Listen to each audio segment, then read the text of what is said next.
Okay, welcome back mga scalper. Another technical analysis for BTC. And wag na nga nating patagalin pa.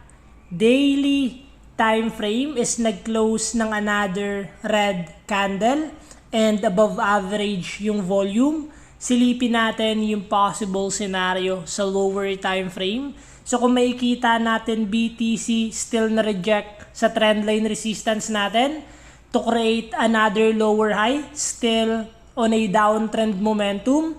So kung makikita natin yung BTC, meron tayong support area here.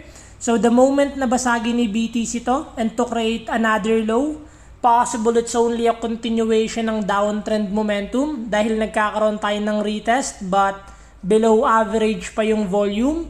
But the moment na basagin ni BTC yung resistance natin and pakita niya tayo ng volume, possible na magkaroon tayo ng uptrend momentum. We will always wait na lang kung saan magbabasag si BTC. Kung sa support ba to continue yung downtrend momentum or magkaroon tayo ng weakness sa seller and pasukan na tayo ng buyers the moment na basagin niya yung resistance area ni BTC.